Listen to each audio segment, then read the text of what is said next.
오늘 여러분 안녕하십니까? 오늘은 6번째 선지서 강의를 이어가겠는데요.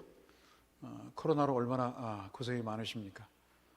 부디 건강하시고 감염으로부터 하나님이 꼭 지켜주시고, 그리고 또 지혜와 명철을 주셔서 하나님의 귀한 학문을 하는 데 필요한 지혜와 은혜를 또 주시기를 중보하며 기도하도록 하겠습니다. 오늘은 아모스서의 통일성에 관해서 우리가 잠시 살펴보겠습니다.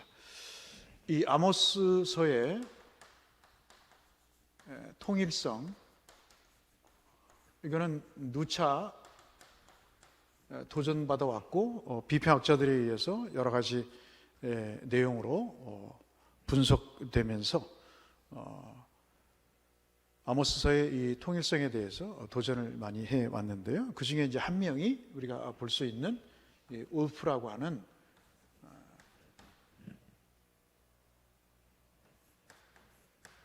학자입니다. 특별히 12소선지서에 굉장히 권위를 갖고 있는 사람이죠. 이 울프하고 또 한 명이 이제 우리가 이제 참고로 볼 수 있는 사람이 제레미야스라고 하는 사람인데, 이 사람이 특히 울프가 이 아모스서의 통일성을 부정을 하게 되는데, 아모스가 이제 주전 750년에서 450년까지, 그러니까 BC 750년에서 450년 동안 뭐 약 대략적으로 한 몇 년 정도 되죠? 한 30년 됩니까? 이런 상황 속에서 150년 정도 되죠? 이런 상황 속에서 지금 현재 주장하고 있는 내용은 약 6차례에 걸쳐서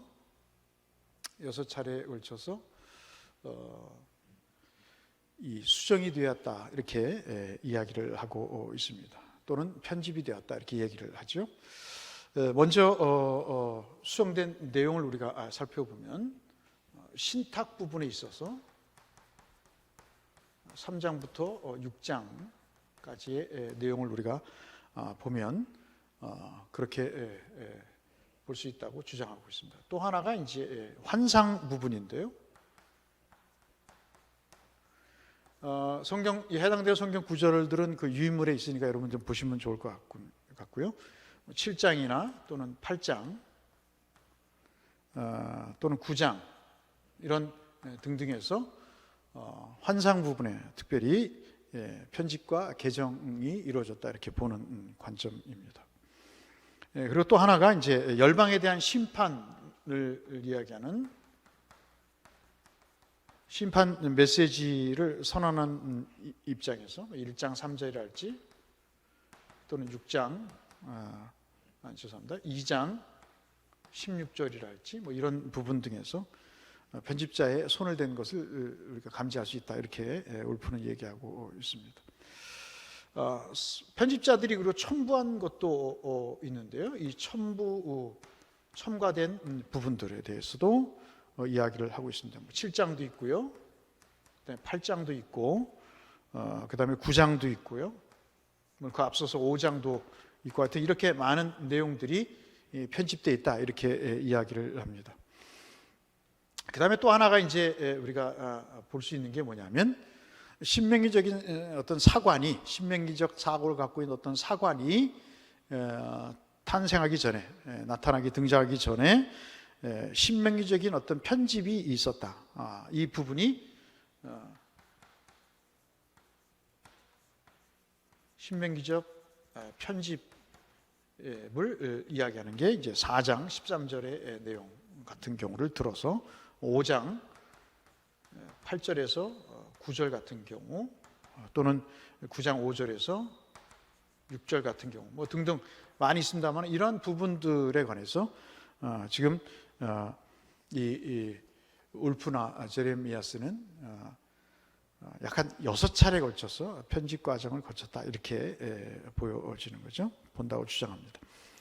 그런데 이제 아까 우리가 봤듯이 이 300년 정도 이러한 750년에서 450년까지 한 300년 정도에 걸쳐서 6차례 수정되었다고 하는 이 편집의 주장을 입증할 만한 어떠한 본문적 또는 역사 배경적인 객관적인 증거가 없다는 데 대해서 이 주장은 비판을 받아 마땅하죠.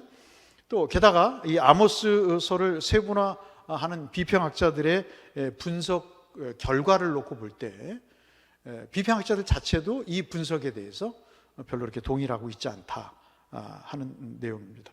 왜냐하면 이 울프의 이런 주장들이 논리나 또는 주장 어떤 설득력 입장에서 대부분 인정받지 못하고 있다는 것을 우리가 얘기를 할 수 있습니다.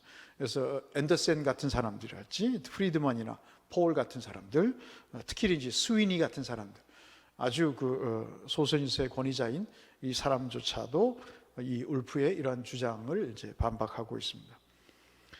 본문의 아모스서의 의미를 이렇게 연구하는 그 측면에서 볼 때 아모스서가 이렇게 편집 시기에 따라서 세분화되었다는 것은 본문을 해석하는데 어떠한 도움이 되지 않는다는 것이 나머지 비평학자들의 생각입니다. 따라서 이 울프의 6차례의 아모스서의 수정설, 6차례에 걸친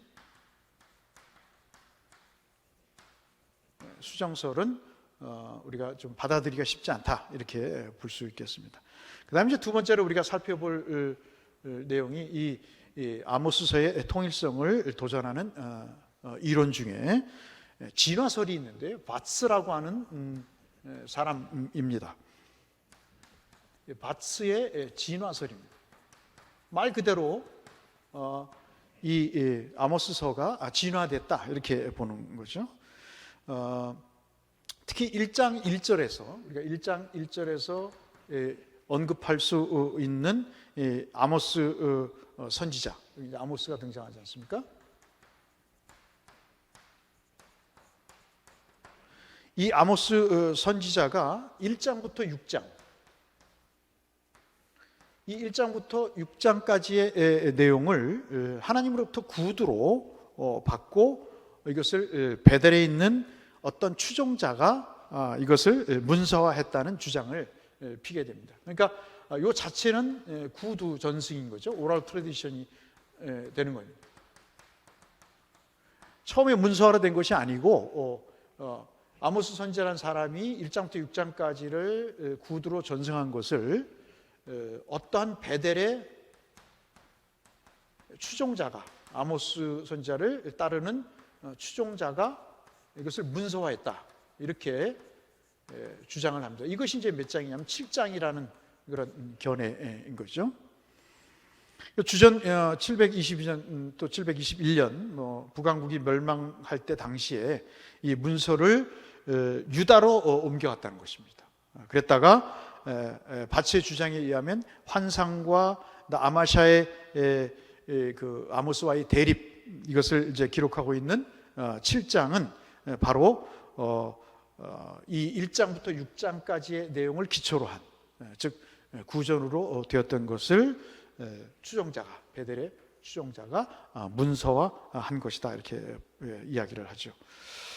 특별히 이 근거로 그가 바츠가 드는 내용이 뭐냐면 아모스서가 3인칭으로 기록되어 있다는 거죠. 3인칭, 그 시점 자체가 3인칭이라는 것입니다. 만약에 아모스 본인이 아모스서를 기록했다면 1인칭으로 해야 되는데 1인칭의 표현을 쓰지 않고 3인칭으로 한 것을 봤을 때 베델의 추종자가 1장부터 6장까지의 내용을 유다로 가져갔다가 이것을 아모스와 아마샤의 대립 논쟁의 내용들을 기록하기 위해서 문서화하면서 7장을 더 보강해서 쓴 내용이다. 여기는 3인칭이 들어있기 때문에 아모스가 직접 썼다고는 볼 수 없고 이러한 과정을 통해서 아모스서가 이렇게 점점 이렇게 디벨로핑 돼 있는 가는 그런 진화되어가는 모습을 보인다는 주장을 펴게 됩니다. 또 한 가지 이제 근거로 드는 것이 이제 8장부터 9장까지의 내용인데요. 이 8장부터 9장까지의 내용에 기록된 사항을 보면 아모스가 이제 북왕국에서 돌아와서 유다에서 사역한 내용들을 마지막 이제 정리하고 거기다가 이제 소망의 메시지를 전해주는 거죠. 더 한다는 거죠. 그래서 722년에 사마리아가 멸망한 이후에 이 8장 9장을 이제 선언하게 된다. 이렇게 아모스서는 1장과 7장 그리고 8장과 9장이 서로 다른 형태로 보존되어 있다가 바벨론 포로 생활이 끝난 이후에 소선지서 즉 12선지서라고 할 수 있는 이 내용 중에 아모스서라고 하는 책으로 묶여지게 됐다. 12소선지서 중에 하나로 묶여지게 됐다는 이런 이론을 펼치게 됩니다. 상당히 설득력 있어 보이고 뭐 그럴듯해 보이는 그런 내용입니다만은 여기에도 우리가 비판적인 시각을 가지고 우리가 한번 볼 필요가 있는 것이죠. 자, 그 대표적인 내용 가운데 우리가 이제 사항들을 보면 이렇습니다. 대부분의 학자들은 지금 바스가 제시하는 이 아모스서의 진화론적 발전 과정에 대해서 문제를 제기를 합니다. 무엇보다도 바스가 주장하는 그런 내용들, 지금 아까 말씀드린 이러한 내용들은 특별히 뭐 입증할 만한 그런 법문적 정황, 그런 요인들이 찾아볼 수가 없다는 것이죠. 아모스가 선포한 메시지를 그의 추종자들이 문서화했다 하는 근거는 어디서든 볼 수 없다는 겁니다.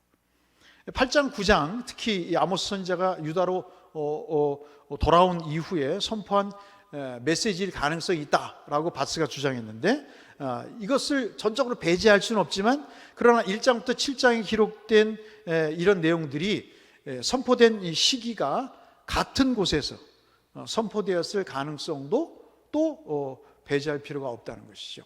꼭 이것이 유다와 사마리아, 예루살렘과 사마리아에서 다른 지역에서 선포된 것이라는 그런 바스의 주장은 설득력이 없다는 것이 바로 비평학자들의 견해이기도 합니다.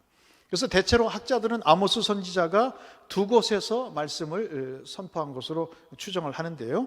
1장부터 6장까지는 이제 사마리아에서, 7장부터 9장은 이제 베델에서 선포한 말씀을 모아 정리해 놓은 곳이라고 이렇게 보는데, 대표적인 학자가 이제 스미스 같은 사람들, 이런 사람들의 의견이 있다는 걸 우리가 참고로 좀 보시면 좋을 것 같습니다. 결과적으로 보면 오늘의 주석가 대부분들은 아모스서가 거의 여러분 아시다시피 8세기에 북왕국을 향해서 말씀을 선포했던 선지자의 말씀에서 비롯된 것이다, 이렇게 보는 견해가 지배적이고요. 아모스서는 주전 8세기에 남왕국 유다에 살던 한 선지자가 북왕국 이스라엘을 잠시 방문해서 선포한 메시지를 문서한 것이다, 이렇게 정리해 볼 수 있겠습니다. 한 사람의 작품으로 통일성을 충분히 갖고 있다, 우리가 구조에서 봤듯이 그렇게 살펴볼 수 있겠습니다. 아모스의 통일성에 관한 내용들은 구조 분석을 우리 참고를 하시고요. 이에 대한 비판적 견해는 우리가 이제 여기서 종결을 하고요. 우리가 이제 살펴볼 수 있는 내용 중에 하나가 뭐냐면 이 아모스서의 신학적인 메시지입니다. 이 아모스서가 갖는 신학 메시지가 뭔가 하는 것이죠.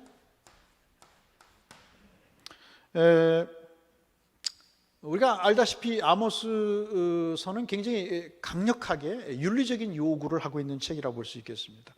하나님의 백성이 삶을 살아가는 데 있어서 거룩하시고 의로우신 하나님을 닮아가야 되기 때문에 그 하나님을 경배하는 백성들도 그 삶 속에서 강력한 윤리적 요구가 수반된다는 것이 이 아모스서의 주된 메시지이죠.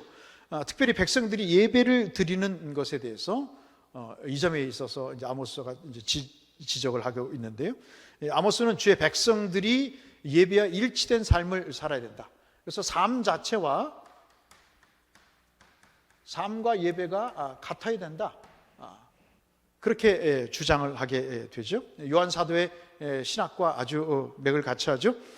그래서 아모스는 이스라엘이 하나님의 뜻에 따라 정의와 공평, 삶과 예배가 일치되는 그 바탕에는 하나님이 가르치신 정의와 공평, 정의는 공의라고 볼 수 있겠죠.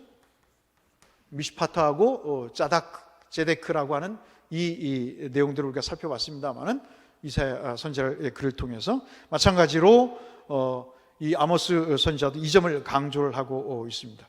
그래서 예배와 삶이 일치돼야 되는 윤리적 요구를, 신앙적 요구를 하고 있는데 그 바탕에는 정의와 공평을 추구하며 살아가는 그 내용들을 말씀하고 있습니다. 하나님의 뜻에 따라서 이 정의와 공평을 추구하는 삶을 살지 않으면 이스라엘의 위로와 축복은 없다는 것이 이제 아모스 선지자의 날카로운 지적일 수 있겠죠. 특별히 여호와의 날이 심판과 정죄의 날이 될 것이다. 이런 삶을 살지 않으면 여호와의 날이라고 하는 것이 바로 심판의 날이 될 것이다 하는 것을 아주 강조하고 있는 것을 우리가 볼 수 있습니다. 그래서 이제 이런 것을 바탕으로 해서 우리가 5가지 정도, 아니 6가지 정도 우리가 메시지를 우리가 볼 수 있는데, 첫 번째 내용이 어떤 것이냐면 이교도의 이교도와 혼합된 내용입니다. 혼합된 예배.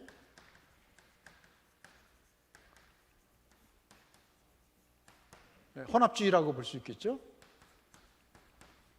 Syncretism.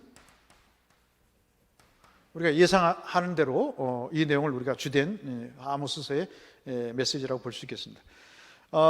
북왕국 이스라엘이 지향했던 그 여호와 종교의 근본적인 문제 중에 하나가 뭐냐면 온갖 이교도적인 풍습과 예식들이 여호와의 종교와 혼합이 돼서 혼합주의적인 양상을 띈다는 데 있습니다. 이스라엘이 결코 여호와를 완전히 버린 것은 아니지만 우리가 아는 대로 바알과 아세라 등 다른 신들을 숭배하는 것으로 그 양상을 종교적으로 보이고 있는 것이죠. 특별히 이제 베델, 길갈,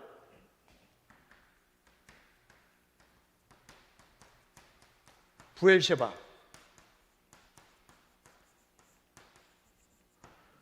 부엘셰바 같은 이런 종교적인 중심지를 정기적으로 이제 방문하면서 여호와께 제물을 바치고 예배를 드리지만은, 그러나 정해진 절기에 따라 헌금과 11조를 드림과 동시에 몇 차례에 걸쳐서 종교적인 절기와 성회로 모이긴 하지만 이 속에는 바로 혼합된 이교도적인 요소들이 들어있음을 지적합니다. 이 문제는 이제 아모스가 지적한 내용들은 이렇게 절기를 지키면서 하나님 앞에 율례대로 예배를 드리지만은 이교도적인 종교적 풍습의 영향을 받아서 더 이상 하나님이 받으실 만한 그런 예배를 드리지 않고 있다는 지적을 하게 되는 것이죠. 특별히 아모스가 이 문자적인 의미의 이 베델이라고 하는, 여러분 아신 대로 벳엘, 하나님의 집이죠.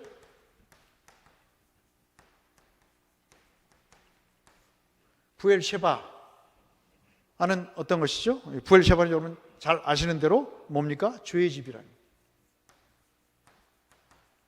그래서 이 두 가지가 극단적으로 대조되면서 지금 아모스는 이스라엘의 혼합주의적인 여호와 신앙에 대해서 질타를 하고 있는 것입니다. 아모스가 이스라엘에게 베델 등지에서, 길갈에서, 부엘셰바에서 예배를 더 이상 드리지 말라고 경고하는 데에는 두 가지 이유가 있습니다. 하나는 잘못된 예배는 드리지 않는만 못하다는 것이죠. 그 다음에 하나님이 받으시는 예배는 하나님의 말씀에 따라 주시는 방식과 그리고 기준에 따라 해야 된다는 것입니다. 그래서 지금 이 두 가지를 비교하면서 대조하면서 지금 아모스가 이야기하고 있는 것은 왜 예배를 하나님의 방식과 기준에 따라 드리지 않는가 하는 지적을 하고 있는 것이죠. 그래서 하나님이 기뻐하시는 예배를 드리는 것이 아니라 끊임없이 자기들의 풍요와 그리고 다산의 목적을 두고 이교도적인 종교적 요소들을 가미해서 하나님의 예배를, 여호와 예배를 어떤 형식으로 바꾸는 겁니까? 가나안화하는, 여호와 예배를 또는 종교를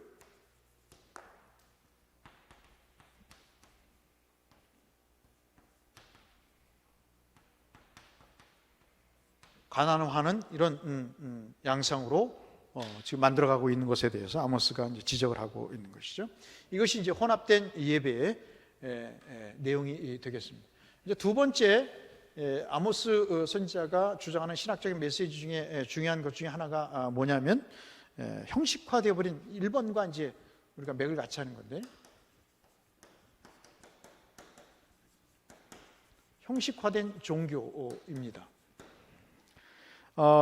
이사야 선지자가 이스라엘 성전에서 드리는 예배에 대해서 하나님이 불편한 심기를 갖고 계시다 하는 것들을 이사야 1장 첫 모두에서 11절부터 15절인가요? 말씀을 하고 있지 않습니까? 아모스는 아예 백성들에게 이야기를 합니다. 예배를 드리라는 것 자체를 금지시킵니다. 예배를 드리지 말라, 그렇게 이야기를 하죠.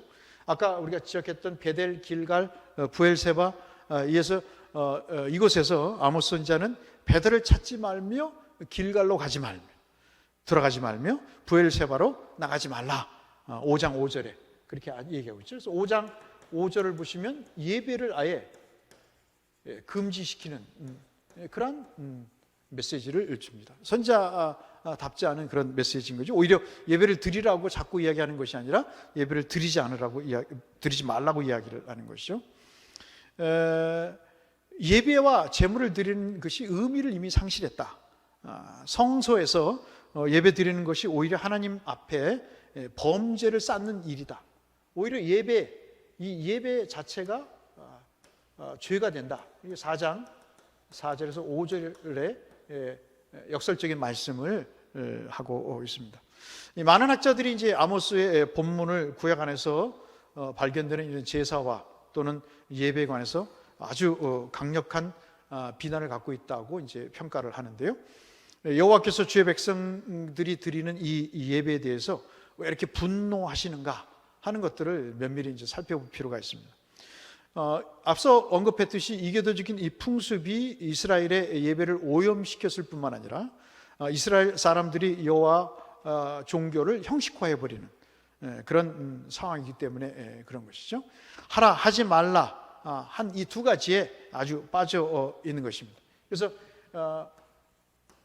do라고 하는 것과 또 don'ts라고 하는 이 하라 하지 말라는 이 형식에 아주 매여서 이것만 지키면 되는 것으로 생각을 하고, 앞서 말씀드린 공평과 정의, 사회적 삶에서 요구되는 하나님의 거룩하고 의로우신 것을 닮아가지 않는 그런 행태에 대해서 강력하게 비난을 하게 되는 것이죠.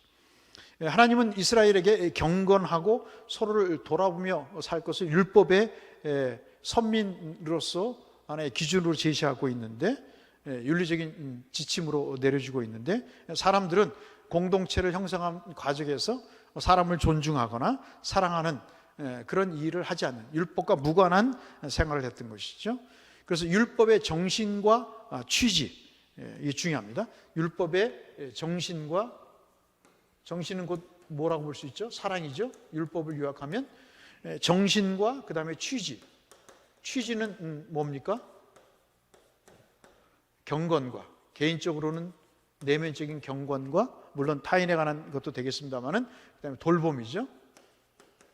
우리가 사회적 역할을 하는, 지금 기독교가 그 어느 종교단체보다도 많은 막대한 예산을 들여서 국가의 복지를 책임지는 이런 면들은 다 이런 율법의 정신과 취지에서 나온 것들이라고 볼 수 있겠는데, 이러한 율법과 정신과 취지를 이스라엘이 완전히 상실해 버린 채 겉으로 드리는 율법의 요구 사항 몇 가지만 준수하는 것으로 율법을 준수했다, 지키고 있다, 자신들의 의무를 다하고 있다 하는 이런 생각에 대해서 아모스 선지자가 깊은 유감의 표시와 또 심판의 내용들을 설명하고 있는 것이죠. 자, 그다음 이제 세 번째 우리가 이제 살펴볼 내용 가운데 하나가 뭐냐면 이 부에 관한 문제입니다. 참 우리가 잘 살게 됐는데 지금의 우리와 모습이 비슷하죠? 이 부라고 하는 내용, 잘 살게 되는 것이 바로 의가 된다 하는 생각에 대한 지적입니다.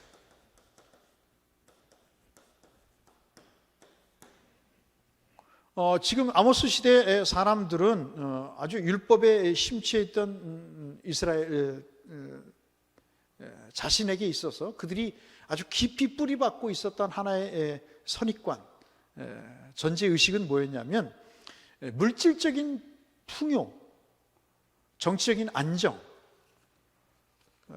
이게 참 우리에겐 중요하죠. 물질의 풍요, 그리고 정치적 안정, 이 두 가지는 참으로 우리 삶에서 필요한 건데 이런 것들이 지금 8세기에 주어진 거예요. 특히 여로보암 2세, 우리가 잘 아시는 대로 영토가 확정이 되고 이스라엘 역사에 있어서 더 없는 번영과 부귀를 누리는 이런 시대에 이것을 사람들이 뭘로 봤냐면 하나님의 축복의 결과로 본 것입니다. 그 축복은 뭐에서 근거하느냐? 율법의 준수로 주어졌다고 생각하는 거죠.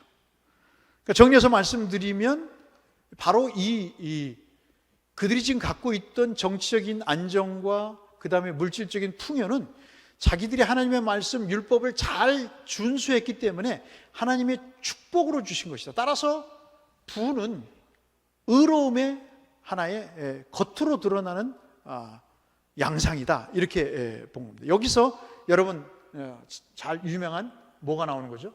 번영신학이 나오는 거예요. 한국교회를 망가뜨리는, 변질시키는 프로스페러티의 복음이 여기에서 생성되게 되는 것이죠. 그러니까 부 자체가 의라는 겁니다.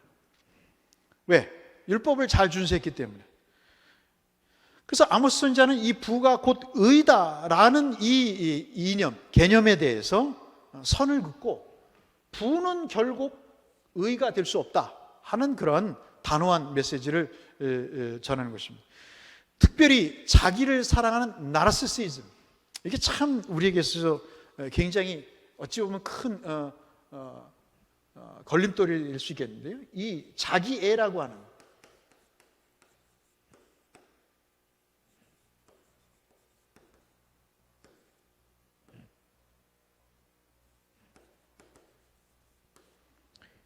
자기애라고 하는 이 나르시시즘에 대해서 결코 동의할 수 없다는 것이 이제 아모스 선지자의 이야기입니다.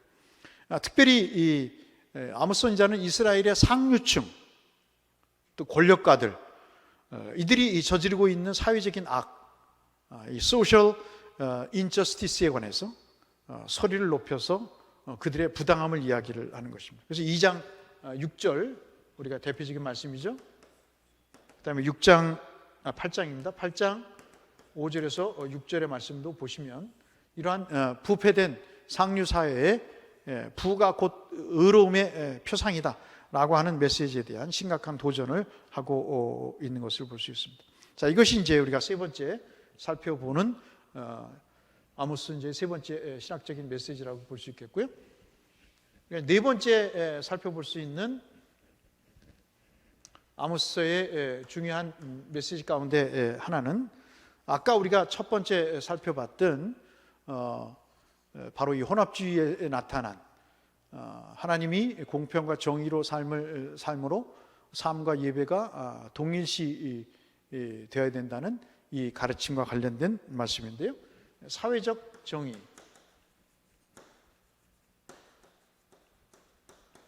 공평, 정의와 공의라고 볼 수 있겠죠? 죄송합니다. 현 정부의 모토와 똑같죠. 모두에게 평등해야 되고 모든 과정은 공평해야 되고 결과는 정의로워야 된다고 하는 이 내용들과 우리가 같은 맥락으로 볼 수 있겠습니다. 아모스 선지자가 사회의 정의와 공평에 대해서 세 가지 측면에 대해서 이야기를 합니다. 하나가 뭐냐면 이 공평과 정의라고 하는 것은 이것은 하나님의 성품을 닮아가는 과정이다.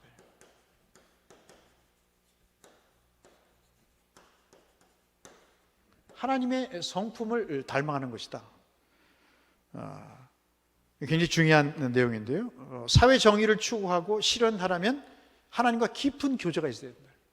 이거는 그냥 도 닦아서 되는 것이 아니고 하나님과의 교제가 있어야 된다. 영적인 깊은 교제가 있어야 된다는 거죠. 그래서 우리가 늘 추구하는 게 물론 겉으로 드러나는 율법적인 형식을 지키는 것도 중요하지만 또 하나님과 독대하는, 묵상하고 그것을 다시 되새김질하는 그러한 메디테이션이 굉장히 중요하다는 이야기를 우리가 하고 있는데, 그래야 깊이 있는 신앙의 세계를 구축할 수 있다 하는 성령과의 교통, 교제, 그분이 주시는 감동으로 인한 소생함, 이런 것들을 우리가 강조하는데, 하나님과의 깊은 교제에서 비롯된다고 이제 아모스 선지자는 이야기를 하고 있습니다. 선지자의 주장 가운데 중요한 것은 하나님과의 교제가 있으면 당연히 그분의 성품을 닮아가는 그런 절차를 밟게 되고 정의로움을 추구하게 되고 또 공평함을 목적으로 하게 된다는 것이죠.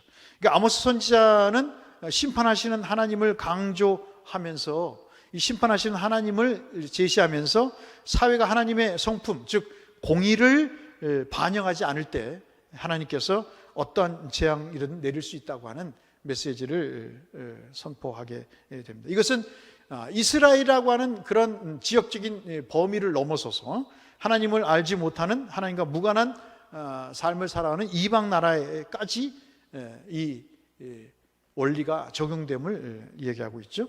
이것이 이제 사회의 정의와 공평을 말씀하신 신학적인 내용 가운데 첫 번째 하나님의 성품이고, 두 번째 사회적 정의와 공평은 하나님의 성품을 닮아가는 것뿐만 아니라 특별히 각 개인에게 이 공평과 정의는 실현되어야 된다 하는 것입니다.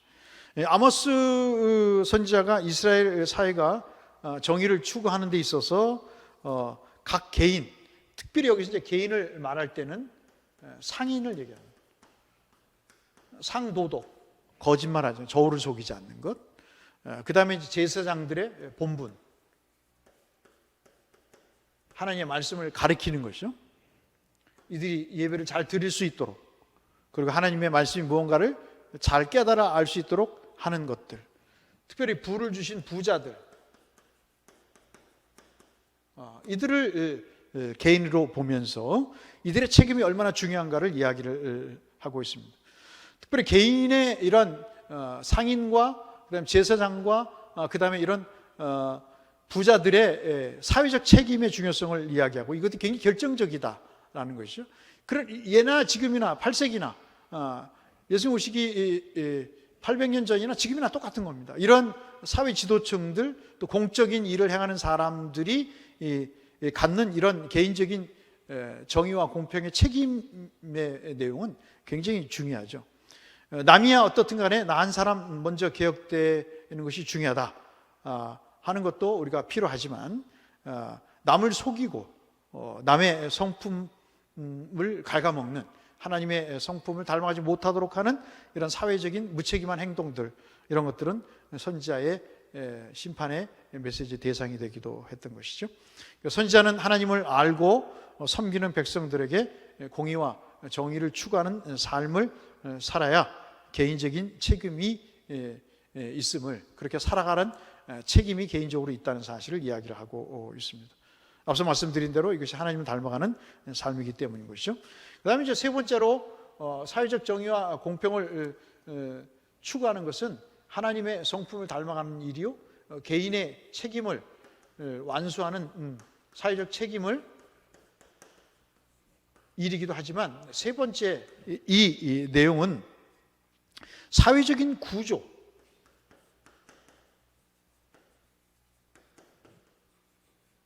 사회적 구조나 사회적인 역할, 이것도 매우 중요하다 하는 사실을 설명하고 있다는 거죠. 각 개인이 모여서 구성되는 것이 사회라고 볼 때 하나님의 백성의 삶의 가이드라인, 즉 모세 율법, 이런 제도가 무시되면 사회는 전적으로 부패된다는 것이 이제 아모스서의 메시지 중에 중요한 한 축을 이루고 있는 내용입니다. 한때 이스라엘 사회는 제도적으로 정의와 공평이 실현됐던 그런 사회였습니다. 그런데 아모스 시대 이스라엘 사회는 더 이상 공동체적인 어떤 공의와 정의가 지향되지 않은 그런 양상을 보이죠. 이스라엘은 단순히 각자 개인의 이익만을 추구하는 그런 사회로 전락되어 버리고 맙니다. 여호와의 신전 통치, 여호와의 신정 통치, 이것은 특별히 의무가 없게 되는, 이런 통치를 받지 않게 되는, 우리가 지금 하나님의 나라의 백성으로 왕 대신 하나님의 다스림을 우리가 받으며 살아가야 한다는 이야기를 하지 않습니까? 이러한 신정 통치가 사회적으로도 사회적으로도 적용이 된다 하는 이야기를 이제 이야기하는 것이죠. 자, 그다음에 이제 다섯 번째, 우리가 지금 갈 길이 바빠서 다섯 번째 한번 보도록 하겠습니다. 다섯 번째, 아모스 선지자가 우리에게 주는 메시지 중요한 내용 가운데 하나는 여러분 잘 아시는 여호와의 날입니다.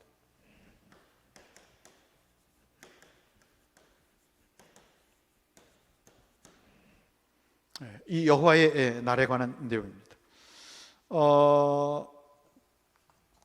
욤 야베라고 하는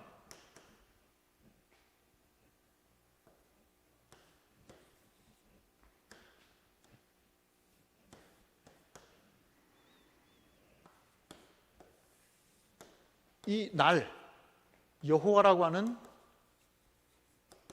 이 날의 용어가 굉장히 중요하다고 볼 수 있겠는데요. 아모스 성경에서 이 여호와의 날이라고 하는 욤 야베라고 하는 이 내용이 최초로 사용됐습니다. 특별히 여러분 5장에 보시면 5장 18절에서 20절인가요? 내용을 보시면 이 내용이 이제 기록되어 있습니다. 당시 이스라엘 사람들은 여호와의 날이 이스라엘을 위해서 무조건 좋은 날로 생각을 했습니다. 그날에 되면 하나님의 선민이라고 하는 한 가지 이유만으로 많은 하나님의 위로와 보상이 있을 것으로 믿었어요. 근데 아모스 선지자가 이 이제 생각에 대해서 아주 천문을 끼얹는 말을 하죠. 이 내용을, 이 사상을 당장 바꾸라고 요구를 합니다. 이스라엘은 여호와의 날이 빛의 날이 아니라, 그들이 학수고대했던 날이 아니라, 아모스는 그날이 오히려 어둠의 날이다. 어둠의 날.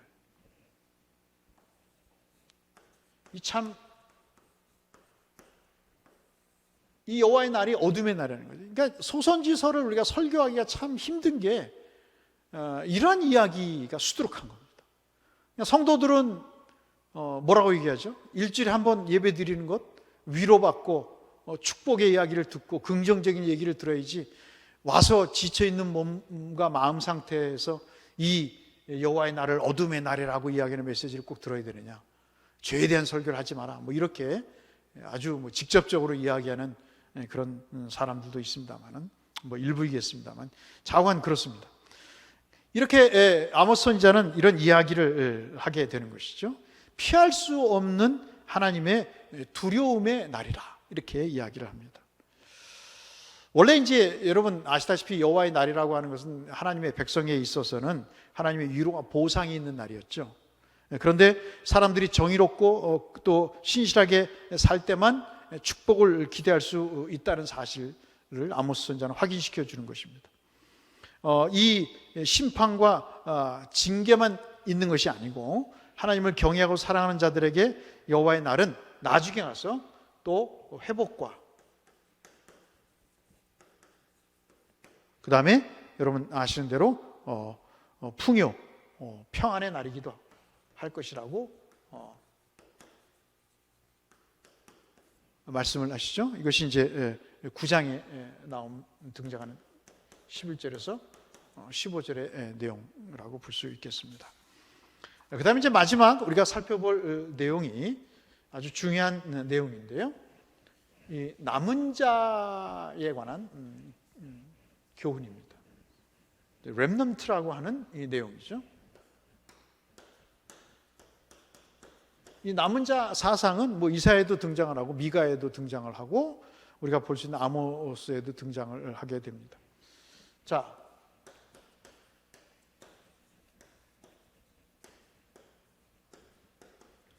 이 남은 자 사상이 아모스 선지자의 가장 중요한 교훈 가운데 하나죠.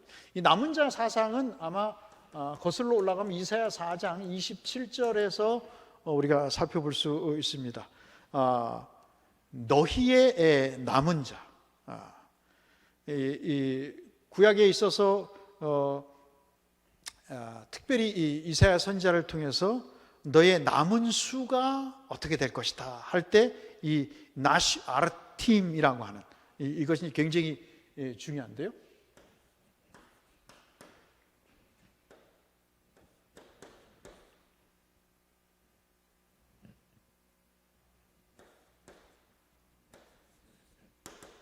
나시 아르템이라고 하는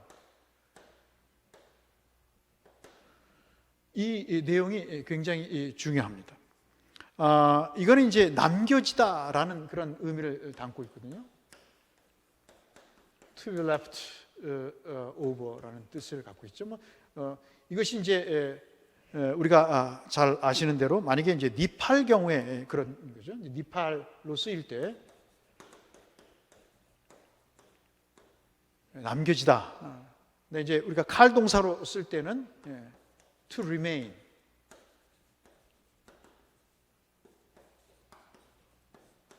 이렇게 우리가 정리해 볼 수 있겠는데, 이 내용이 이제 아모스 3장에 먼저 등장을 합니다. 3장 12절에 이런 내용이 있죠. 여호와께서 이와 같이 말씀하시되 목자가 사자 입에서 양의 두 다리,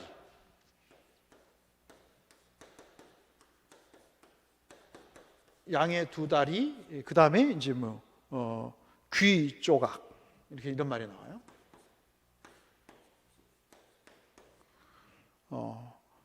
이것을 건져낸 같이 사마리아에서 침상 모서리,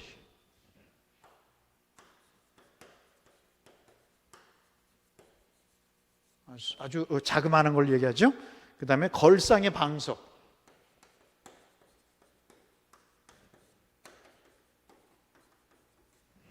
이런 이야기를 합니다. 이같이 이 방석에 앉은 이스라엘 자손도 건져냄을 입으리라 이렇게 얘기합니다. 이 두 다리 이 귀 조각, 이것은 여러분 어떤 우리가 좀 유래적인 것을 우리가 살펴볼 수 있는데요. 출애굽기 22장 12절에 보시면 이제 상식적으로 그냥 들으세요. 출애굽기 22장 12절에 보시면 이제 목동에 양을 치지 않습니까? 양을 치게 되면 이제 맹수들이 이제 몰려와요. 맹수들이 몰려오는데 맹수들이 막 그냥 그 목동의 제지에도 불구하고 그 양들을 막 물어뜯어 먹습니다. 근데 이제 목동은 이것을 말리지 않을 수 없으니까 말리다 보면 그 야생 짐승이 먹다 남은 예를 들어서 우리가 지금 3장 12절 아모스에서 본 대로 양의 두 다리, 먹다 남은 두 다리가 남는다는 거죠. 귀 조각이 있다는 겁니다. 근데 이런 것들을 가지고 가면 그 목동이 이 양을 잘 보호했다는 증거가 돼서 무죄하다는 증거물로 채택이 될 수 있다 하는 것이 이제 출애굽기 22장 12절의 내용이거든요. 이 내용을 이제 인용을 하는 겁니다. 인용을 해서 이 아모스 선지자가 이 구해낸 이 짐승의 아주 작은 부분, smallest, 이러한 내용들이 빈정되는 투로 얘기하는 거죠. 너희들이 이 정도밖에 구출되지 않을 것이다. 이 아시리아라고 하는 이 강대국의 침략을 받아서 너희들은 먹다 남은 양 두 다리 같이, 그리고 먹다 남은 귀 쪽 같이, 침상의 모서리 같이, 걸상의 방석 같이 조각으로 남을 것이다 라는 내용을 합니다마는, 그러나 심판 속에 나타날 하나님의 긍휼을 또 여기에서 우리가 암시하는 것을 볼 수 있죠. 그래서 우리는 아모스 선지자의 남은 자 사상, 렘넌트의 사상을 볼 수 있습니다. 또 하나 이제 우리가 주목해 볼 수 있는 것이 이제 4장 2절에 있는 말씀이거든요. 이 4장 2절에 있는 말씀도 우리에게 굉장히 중요한 남은 자 사상을 얘기하는데, 4장 2절은 이렇게 되어 있습니다. 주 여호와께서 자기의 거룩함을 두고 맹세하시되 때가 너희에게 이를지라, 때가 너희에게 이를지라, 사람이 갈고리로 너희를 끌어가며. 이거 이제 사마리아 여인들이 이제 묶여가지고 사람과 사람이 마치 무슨 굴비 엮듯이 엮여가지고 아시리아로 끌려갈 것을 예언하는 내용이거든요. 갈고리로 너희를 끌고 가며 낚시로 너희의 남은 자들도 그리하리라. 그래서 4장 2절에도 이 남은 자의 내용이 나옵니다. 이 아리트켄이라고 하는, 너의 후손이라고 하는 것이 굉장히 중요한데요. 여기 한번 잠깐 화면을 보시면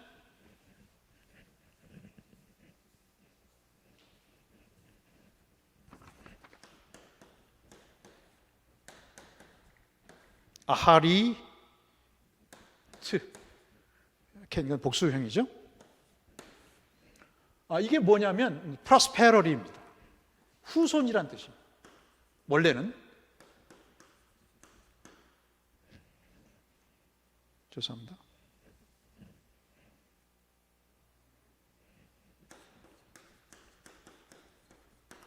포스테러티라는 말이죠. 후손이라는 뜻입니다.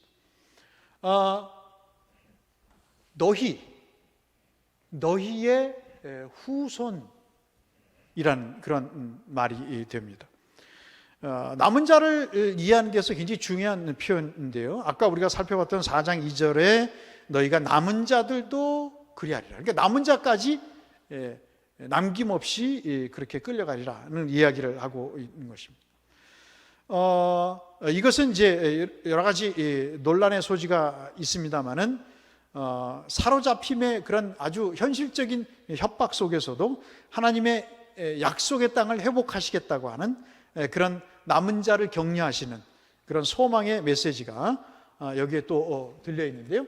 이 말씀 4장 2절의 말씀은 이 용어와 관련해서 9장을 우리가 보도록 하게 만듭니다. 9장 13절에서 15절에 여기에 소망 의 메시지, 회복의 소망의 메시지가 들어있습니다. 보게 되고요. 에레미야 선지자도 에레미야 24장 6절에서 이제 같은 말을 하고 계시고요. 31장 28절에, 그다음에 42장 10절에도 에레미야 선지자가 비슷한 말을 하고 있습니다. 그다음에 이제 세 번째 이 남은 자 사상의 중요한 단서를 제공하는 본문의 단락이 있는데요. 약간 애매한 사항이 있기도 합니다만은, 애매하다는 것은 해석이 분분한 거죠. 왜냐하면 6장 9절부터 10절의 이 말씀이 굉장히 해석이 난해한, 어찌 보면 아모스 선지서에 있어서 가장 해석이 난해한 부분이라고 볼 수 있겠는데, 이것도 남은 자의 사상을 이야기하는 내용이라고 볼 수 있겠습니다. 이렇게 되어 있죠. 한 집에 10사람이 남는다. 어디서 많이 들어본 것 같죠? 한 집에 10사람이 남는다 하여도 다 죽을 것이라, 죽은 사람의 친척 곧 그 시체가 불살을 자가 그 뼈를 집 밖으로 가져갈 때 그 집 깊숙한 곳에 있는 자에게 묻기를 아직 더디 있느냐 하면 대답하기를 없다 하리니. 참 아주 침울하죠. 그가 또 말하기를 잠잠하라, 우리가 여호와의 이름을 부르지 못할 것이라. 여호와 이름을 부르지 못할 것이다. 왜 이 말씀이 남는 자의 사상을 이야기하는 건가? 본문의 내용을 우리가 언뜻 보면요, 소돔과 고모라의 이야기가 생각이 납니다. 그 내용에서 어떤 게 있죠? 여러분 잘 아시는 대로 의인 몇 사람? 의인 10사람. 그렇죠? 숫자적인 개념도 있지만, 그러나 우리가 다 아시는 대로 이것은 최후의 어떤 보루, 정말 그 마중물과 같은 그런 상황 우리가 볼 수 있겠죠. 사실 이 지금 6장 9절부터 10절까지의 내용은 현실적으로 우리가 보면 뭐에 관한 얘기냐면 지금같이 우한 코로나19와 같이 전염병을 그 배경으로 하고 전염 맞습니까? 전염 참 죄송합니다. 이게 잘 익숙치가 않네요. 전염병이죠. 전염병 맞습니다. 전염병을 그 배경으로 하고 있습니다. 아주 유행성 전염병이 만연해 가지고요. 거주자 모두가 집 자체가 완전 살해자로 가득하게 되는 거예요. 그러니까 집들이 다 이제 마치 무덤과 같은 그런 시체 보관소 같은 그런 상태로 바뀐다는 겁니다. 한 집에 10사람이 남았다 하여도 다 죽을 것이라고는 비관적인 이야기를 하죠. 이 6장 10절의 내용이지 않습니까? 아모스는 이 대목에서 집에서 떠난 남은 자의 존재 가능성을 이야기하지 않습니다. 이 전염병에서 살아남은 사람이 있다고 얘기하면 참 좋을 텐데 그러지가 않아요. 오직 남은 자의 철저한 무기력함과 희망 없음만을 강조합니다.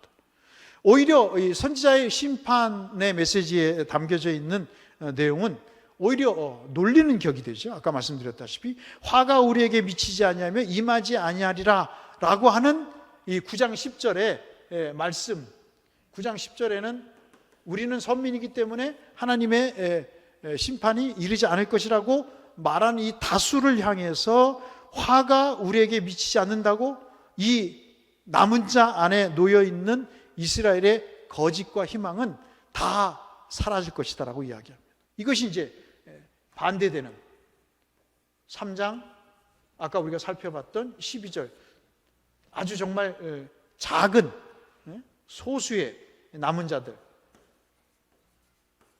smallest 남은 자들이 있을 거라고 얘기했던 그 내용처럼 이렇게 설명을 합니다. 망하지 않을 것이라고 하는 그 사안들을 분명하게 이제 정면으로 반대하면서 이야기를 하죠. 이 점에 관해서 이제 벨하우젠이나 마르티 같은 사람들의 견해를 보면 지금까지 이제 북왕국 이스라엘에 대해서 말했던 이 내용들, 특히 이 이교도적인 제의를 드리고 있던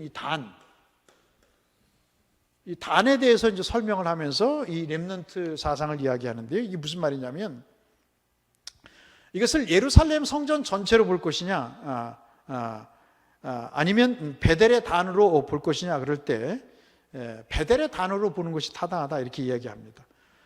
그러면서 이 베델의 단에서 행해졌던 이런 이교도적인 종교적 행위로 인해서 하나님은 전염병이라는 심판을 내리시고 그리고 거기에는 의인 10명이라는 용어를 통해서 희망이 없는 상황 속에서의 희망을 역설적으로 표현한다고 이렇게 주장을 합니다. 좌우간제 이것이 우리에게 중요한 내용입니다. 그래서 아모스 선지자는 이러한 구약적인 배경을 통해서 자신의 남은 자 사상에 대한 이야기를 이렇게 전개해 가면서 자기의 아모스서를 기록해 가고 있는 것을 우리가 볼 수 있습니다. 자, 여기까지가 우리가 지금까지 살펴봤던 아모스서의 대략적인 내용입니다. 나머지 자세한 내용은 여러분에게 유인물을 드릴 테니까 그 유인물을 보시면서 동영상 강의를 함께 참조하시면서 이해 폭을 넓혀가시면 좋겠습니다. 우리 잠시 쉬었다가 이제 호세아서가 좀 분량이 많은데요. 호세아서를 우리가 시간이 허락되는 범위 내에서 하고 다음 시간에 또 계속하도록 하겠습니다. 다시 돌아오셔서 환영합니다. 반갑습니다. 이제 호세아서를 우리가 아모스서에 이어서 하게 됐는데요. 내용은 상당히 분량이 많고 그리고 호세아 선지자가 갖고 있는 다른 선지자와는 차원이 다른 문학적인 어떤 능력이나 표현 방식이 상당히 파격적이고 그리고 뭐라고 그럴까요? 굉장히 문학가적인 성향을 보이는 선지자이기 때문에 굉장히 이해하기가 쉽지 않습니다. 호세아서는 도저히 사랑할 수 없는 사람을 사랑하는 하라는 그런 명령이 담긴 내용으로 우리가 잘 알고 있죠. 에베소 5장 25절에 예수님이 교회를 사랑하신 것처럼 아내를 사랑하라. 근데 어디 뭐 아내 사랑하기가 그렇게 쉽습니까? 참 쉽지 않죠. 남편은 또 어떻습니까? 남편 사랑하기를 참으로 하기 힘들죠.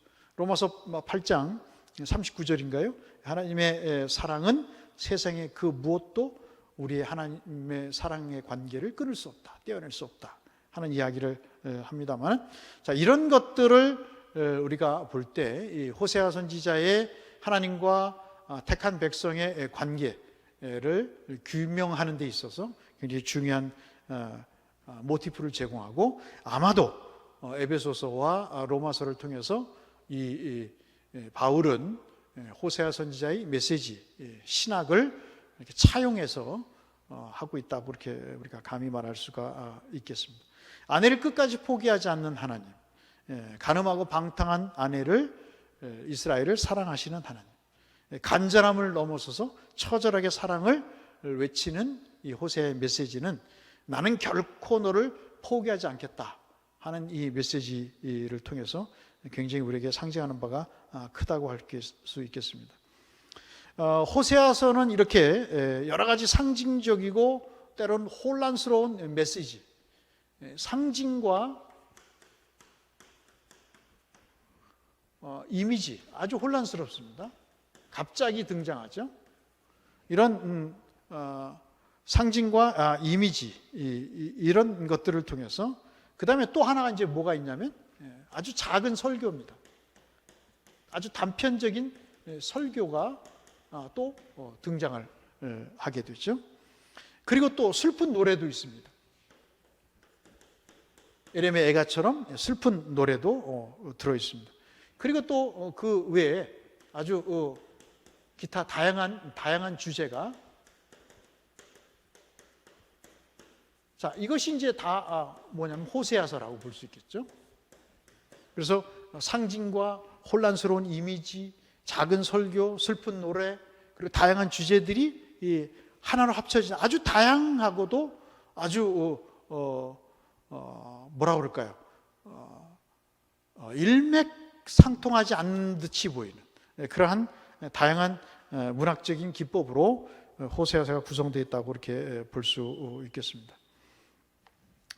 특별히 우리에게 아주 그 상상력을 자극하는 그런 내용으로 되어 있습니다. 호세아는 그를 이제 뒤따랐던, 이어서 등장했던 이사야나 예레미야나 에스겔, 특히 우리가 아시는 대로 예레미야에게 큰 역할을, 영향을 미쳤던 사람으로 볼 수 있겠죠. 호세아라고 하는 이 말, 이 용어가 이제 참 굉장히 중요한데요.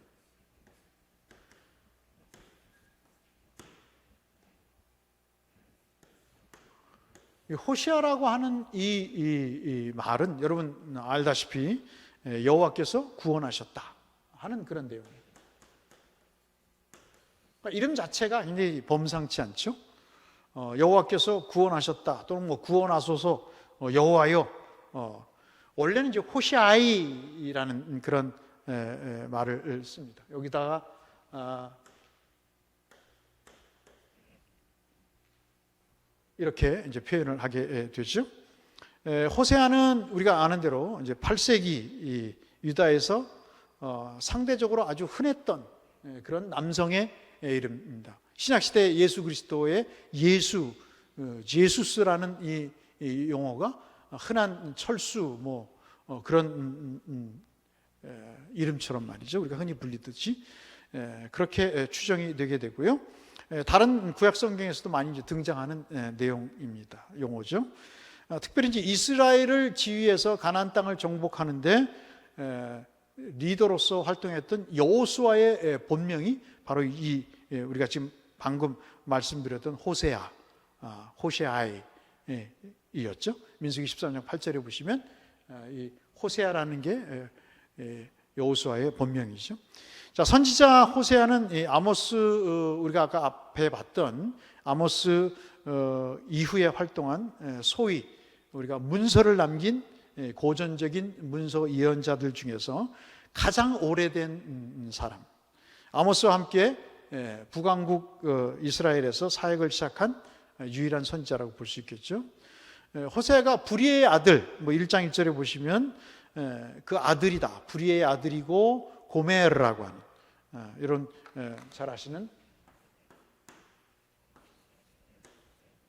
우리 한국말로 고멜이라고 하죠. 이 고멜이라고 하는 아내를 둔 내용, 이것이 이제 이 사람의 개인 정보나 신상 정보에 답니다. 사회적인 배경, 예를 들어서 출생지, 고향이 어딘지, 왜 사명을 받게 됐는지, 직업이 뭐였는지, 어떤 소명의 그런 배경이 있었는지, 이런 정보들이 거의 없습니다. 다른 선지자들은 이런 소명 이야기가 있거든요. 물론 이제 7장 4절부터 7절에 이것을 소명으로 볼 것이냐 하는 문제를 제기하는 사람도 있습니다. 그래서 이제 이것을 베이커다, 빵 만드는 사람이다, 빵 만드는 빵 제조업자다, 이렇게 주장하는 나이트 같은 학자들도 있습니다만은, 그러나 다른 주석가들은 그 사람이 레위 사람일 것이다. 아까 우리가 아모스서의 통일성을 우리가 상고할 때 가장 먼저 통일성을 부정했던 wol프 같은 사람들은 이 호세아가 레위인이었을 것이다, 이렇게 얘기하는 그런 견해도 있는데, 그러나 별 설득력이 역시 없다고 볼 수 있겠습니다. 어떤 소명을, 어떤 경로를 통해서 받았는지 알 수 없습니다. 그 호세아에게 음란한 여자와 결혼하라는 명령, 이것이 곧 소명이라고 볼 수 있겠는데, 1장 2절에 이것을 소명으로 간주하기에는 문제가 좀 많죠. 왜냐하면 많은 학자들은 이 명령은 호세아가 소명을 받고 사역을 시작한 지 얼마 되지 않은 일로 보기 때문에 그렇습니다. 그러니까 이것을 1장 2절을 음란한 여인과 결혼을 하라는 것이 소명인가? 그렇지 않다는 거죠. 모르지만 어떤 소명을 받고 난 다음에 그 소명의 한 일환으로 어떤 음란한 여인과 결혼을 했다, 이렇게 보여지기 때문에 그런 것입니다. 호세아 선지자는 대략 BC 750년,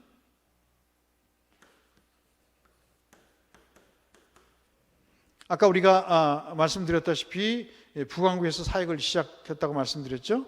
아시리아의 손에서 사마리아가 함락된 722년 또는 771년 남왕국 유다로 이주하게 됩니다. 그곳에서 남은 여생을 보낸 것을 우리가 추정해 볼 수가 있습니다.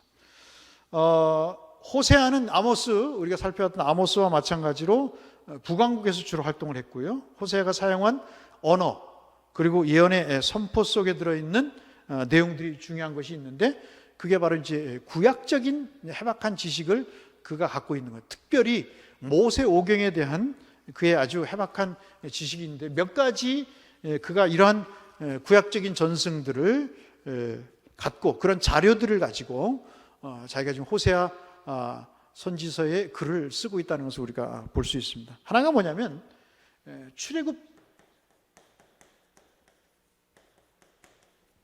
전승입니다. 출애굽 단편인데요.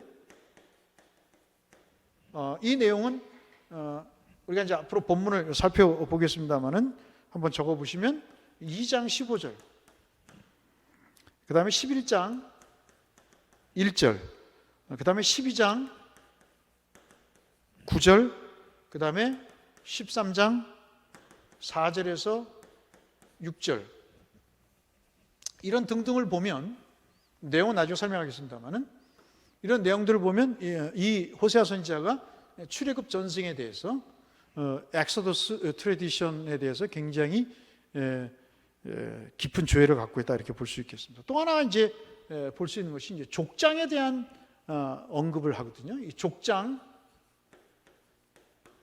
단편들을 우리가 볼 수 있는데, 12장 2절에서 4절, 그 다음에 12절 등에서 우리가 족장에 관해서도 이 사람이 상당히 중요한 지식을 갖고 있다, 이렇게 볼 수 있겠습니다. 세 번째가 뭐냐면 광야 전승입니다. 광야에 대한 지식도 그가 상당히 갖고 있다고 볼 수 있겠는데 9장 10절, 또 하나가 13장 5절, 이런 것을 통해서 우리가 볼 수 있습니다. 이런 것들을 볼 때 이 사람이 북왕국의 선지자라는 것이 이제 확신이 되는 거죠. 왜냐하면 이 소위 말하는 원재료,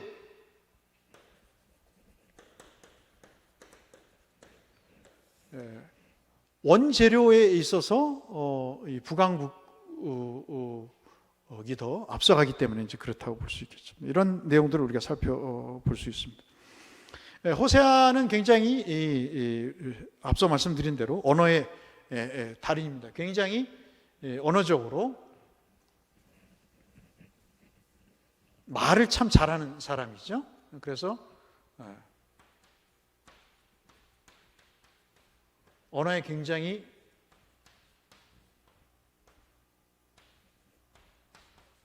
워스미스의 그런 기질을 우리가 보이고 있는 것을 볼 수 있습니다. 모세오경, 여호수아서, 사사기 등에서 매우 박식한 지식을 갖고 있는 것을 볼 수 있고요. 그 시대의 정경으로 철저한 하나님의 말씀을 교육받은 그런 면모들을 우리가 볼 수 있습니다. 앞서 말씀드린 대로 호세아서는 굉장히 난해합니다. 아주 그 이해도가 참 쉽게 이해할 수 없는 그런 난해함, 그리고 광범위한 이미지, 아까 우리가 살펴봤듯이 저런 이미지, 그리고 상상력, 이것을 감안해 볼 때 호세아 선지자는 매우 명석한 사람, 하나님이 준비하신 사람으로 우리가 볼 수 있겠고요. 미묘한 사고를 지닌 것도 우리가 또 볼 수 있습니다. 다른 선지자는 좀 약간 다른 그런 차원의 사람이죠. 호세아의 예언의 선포는 그의 삶과 밀접하게 관련되어 있다는 것을 우리가 잘 알죠. 세 자녀가 호세아의 예언에 대해서 그 삶이 강요되는 그런 모습도 봅니다. 세 자녀들은 세인의 주목을 받을 만한, 이목을 이끌 만한 특별한 이름을 지니고 있죠.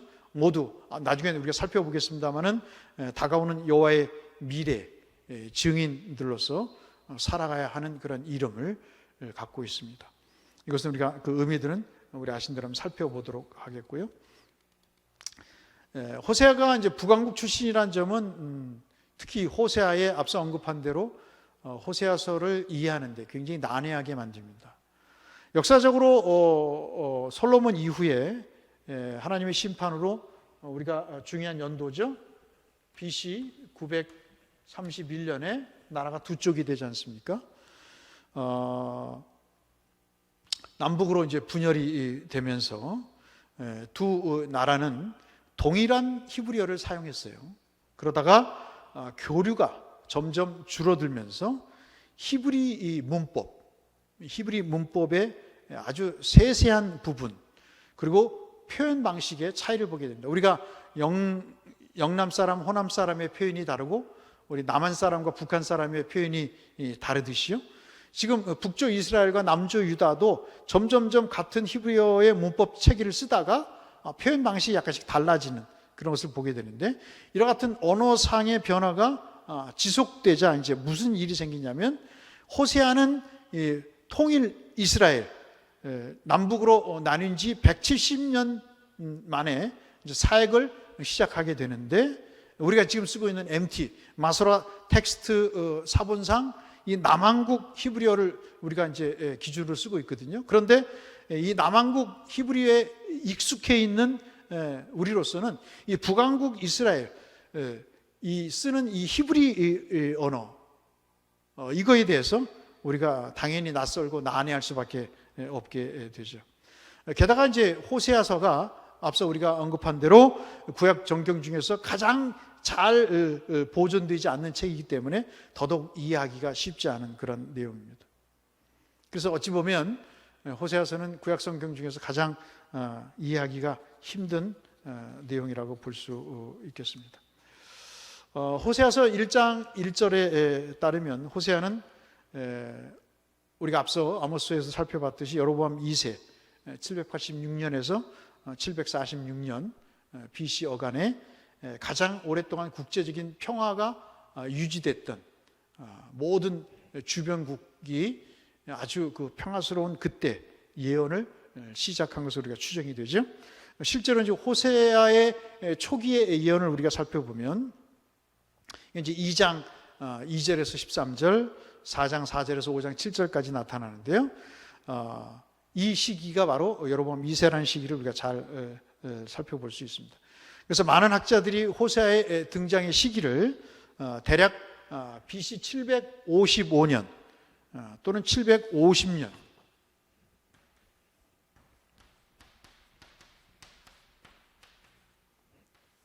옛날에는 이 연도 가지고 보수냐 진보냐 이렇게 비평가냐 보수적이냐 이렇게 따졌는데요. 요즘은 사실 그런 이야기를 하는 사람은 거의 없다고 볼 수 있겠죠.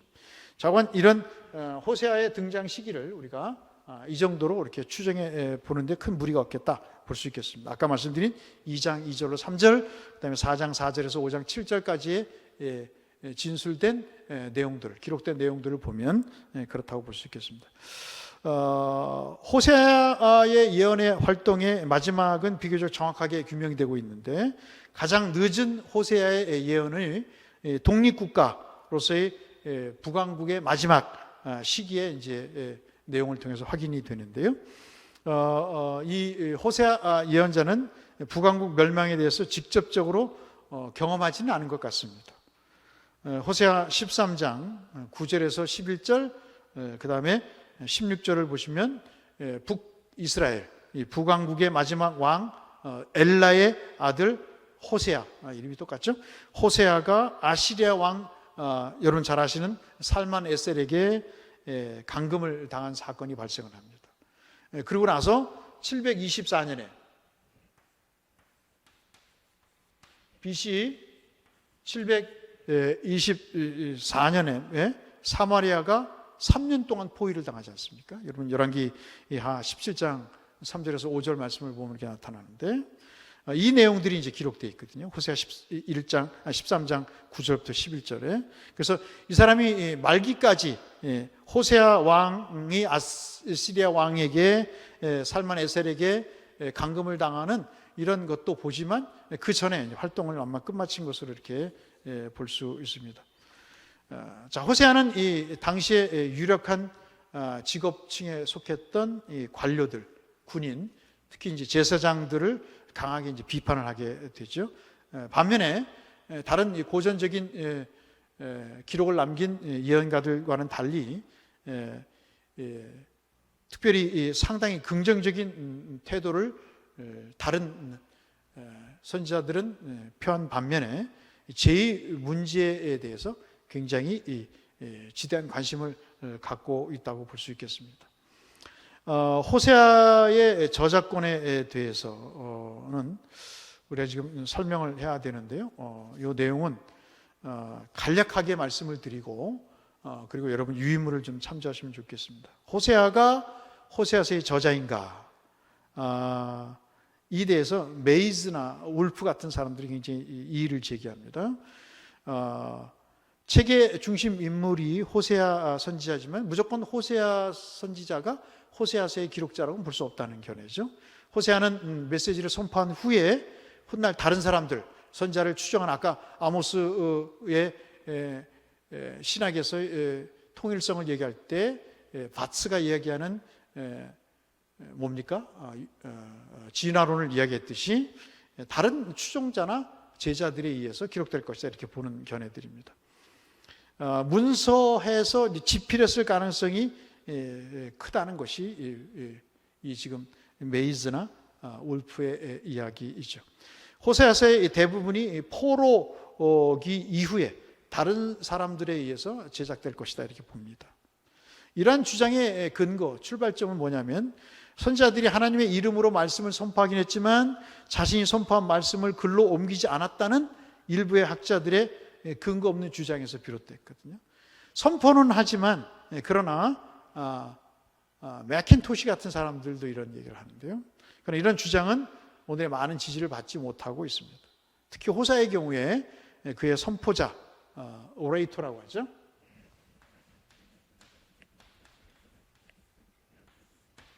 이 선포자,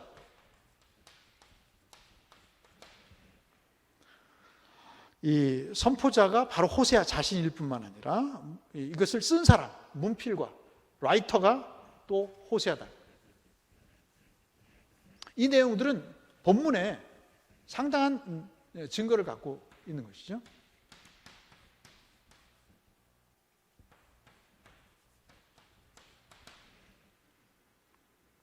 그리고 이 모든 신학적인 내용들을 평가하는 그러한 위치에 있는 사람이라고 볼 수 있겠습니다. 호세아서가 2차에 걸쳐서 개정이 됐다는 설이 있습니다. 이 호세아의 저작에 대한 부정적인 견해를 갖고 있는 것뿐만 아니라 호세아서가 2차례에 걸쳐서 개정이 됐다 하는 주장이 있는데요. 오늘날 지금 우리가 갖고 있는 이 호세아서가 원작 그대로인가에 대한 의문을 제기하면서 수차례 개정 과정을 통해서 아모스서처럼 개정된 것 아닌가 하는 문제를 제기합니다.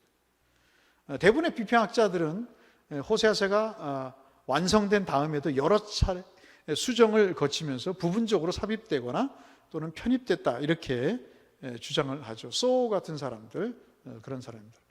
이들이 이제 주목하는 부분은 유다에 대한 발언 때문인데요. 호세아 선지자가 이제 북왕국 이스라엘에서 사역한 선지자라고 말씀드렸죠. 일부러 남왕국 유다를 언급할 필요가 있겠는가 하는 것입니다. 그렇듯하죠. 그렇기 때문에 호세아서는 2차에 걸쳐서 주요 개정 과정을 거쳤다. 이 개정 작업을 모두 유다를 중심으로 행해졌다라고 B.S. 차일드 같은 사람들, 주다이크 같은 그런 곳에서 이야기를 하죠. 2차례에 걸쳐서 개정을 주장하는 사람들의 말에 의하면 호세아는 8세기 말 기본적인 형태를 취해 가게 되었고요. 8세기 말에. 그리고 선지자 호세아가 선포한 메시지들이 한 권의 책으로 모아졌다가 7세기에 와서 7세기 요시야 왕 시대에 643년 정도 되죠. 643년에서 641년 정도 되는 이때 첫 번째 개정 작업이 이루어졌다고 봅니다. 그 다음에 두 번째 개정 작업이 바벨론 포로기에 BC 586년에 539년 어간에 이루어졌다고 보고, 원래 북왕국 이스라엘에게서 선포된 심판과 그리고 정죄의 메시지를 남왕국 아까 말씀드린 대로 유다 쪽으로 옮기는 작업이 있었다 이렇게 추정을 하게 되죠. 이 근거로 이제 5장 5절과 6장 11절 말씀을 듭니다. 호세아 5장 5절에서는 이스라엘의 교만이 그 얼굴에 드러났나니 그 죄악으로 말미암아 이스라엘과 에브라임이 넘어지고 유다도 그들과 함께 넘어진다. 호세아 6장 11절에서는 또한 유다여 내가 내 백성의 사로잡힘을 돌이킬 때 내게도 추수할 일을 정하였느니라 하면서 유다를 언급한 걸 봤을 때 유다를 중심으로 편집된 것이 아니냐 이렇게 보는 주장이죠. 그러나 이제 비판도 여기에 있습니다. 이 호세아 선지자가 북왕국 출신이긴 하지만 남왕국 유다와 함께 그나라를 통치하는 다윗 왕조에 큰 관심을 지닌 것도 사실이죠. 호세아는 북왕국 이스라엘을 대상으로 사역한 선지자이지만 다른 선지자들처럼 사마리아에 있는 그런 사마리아를 통치했던 이 왕들은 정치적인 사생활에 불과하다. 7장 같은 데서 그렇게 이제 혹평을 하죠. 예루살렘에 있는 다윗의 후손만이 여호와께서 세우신 정당한 왕이다. 이런 사실을 강조합니다. 이런 근거는 사무엘하 7장에 나와 있는 여러분 잘 아시는 다윗의 언약과 야곱이 죽기 전에 아들들을 불러서 유다 지파가를 통해서 통치자가 탄생할 것이라고 하는 이 선언, 창세기 49장 10절의 말씀이죠. 이것을 잘 알고 있었기 때문에 호세아가 이런 정경의 내용에 아주 박식해 있었기 때문에 이러한 유다를 언급한 것이지, 유다에서 어떤 개정 작업이 이루어졌다는 증거로 지금 5장 5절이나 6장 11절에서 유다를 언급하고 있는 것이 아니라는 사실을 우리가 볼 수 있습니다. 특별히 자신이 비록 북왕국에서 멸망을 경고하고 소명을 받고 사역을 했지만 남한국 유다만이라도 이 죄의 노예가 되어서 타락으로 끌려가는 일이 없기를 바라는, 타국으로 끌려가는 일이 없기를 바라는 그 말씀을 우리가 4장 15절에서 볼 수 있거든요. 이스라엘아, 너는 음행하여도 유다는 죄를 범하지 못하게 할 것이라. 너희는 길갈로 가지 말며, 아까 말씀드린 벳 아웬으로 올라가지 말며 여호와의 사심을 두고 맹세하지 말지어다. 아주 호세아는 유다의 멸망을, 이스라엘 멸망을 보면서 아주 멸망하지 말 것을 간곡히 호소하잖아요. 호세아 3장 5절도 마찬가지입니다. 그 후에 이스라엘 자손이 들어와서 그들의 하나님 여호와와 그들의 왕 다윗을 찾고 마지막 날에는 여호와를 경외함으로 여호와와 그의 은총으로 나아가라. 그래서 당부를 하고 있습니다. 그런데 불행하게도 우리가 아시는 대로 유다 역시 죄에 가득해서 그들도 종말을 맞게 된다고 나중에 6장 11절에서는 예측을 하고 말죠. 자, 그래서 이제 이러한 내용들이 2차 편집설로 또 비평자들의 입에 오르내리고 있고요. 세 번째 호세아서에 관한 내용 가운데 긍정적이고 소망적인 메시지들을 볼 때 이건 편집된 게 아니냐, 긍정적이고 긍정적이고 소망적인 메시지가 이것은 후대에 편집된 것이다, 이렇게 보는 학자들이 있습니다. 특별히 일부 학자들은 호세아에서 발견되는 이 긍정적이고 소망적인 메시지들은 호세아에서 아주 유리한 것이 아니라고 보는 거죠. 호세아는 이스라엘 멸망만 경고한 파멸의 선지자, 죽음의 선지자, doom, the prophet of doom의 선지자로 이렇게 이야기를 합니다. 과연 그럴까요? 호세아가 이스라엘의 멸망을 얘기했기 때문에 소망과 회복에 대한 메시지는 훗날 다른 사람들이 삽입한 것이라고 이야기합니다. 그런데 여러분 한번 보시면 성경의 책을 남긴 선지자들을 보면 한 가지 메시지, 즉 심판과 또는 회복, 이 말씀만 전하는 것이 아니라 두 가지, 심판과 회복뿐만 아니라 동시에 그들의 소망을 전하는 내용도 말씀하고 있죠. 그러니까 심판만을 얘기하지 않고 회복까지 이야기를 하고 있다는 것이죠. 선지자들이 두 가지를 동시에 선포하는 것은 당연한 일로 받아들여졌고, 선지자들이 메시지를 선포하는 목적은 근본적으로 죄인들을 돌이켜, 베드로 사도의 말처럼 돌이켜서 다 회개에 이르게 하는, 심판을 피하고 하나님의 백성으로 회복시키는 데 그 목적이 있다는 사실은 다 우리 12선지서에서, 대선지서에서도 우리가 볼 수 있는 공통점이라고 볼 수 있겠습니다. 그래서 심판을 얘기하는 선지자들은 청중들에게 항상 생명의 길과 죽음의 길, 신명기적인 사고를 바탕으로 해서 화와 복을 동시에 얘기하고 있다는 거죠.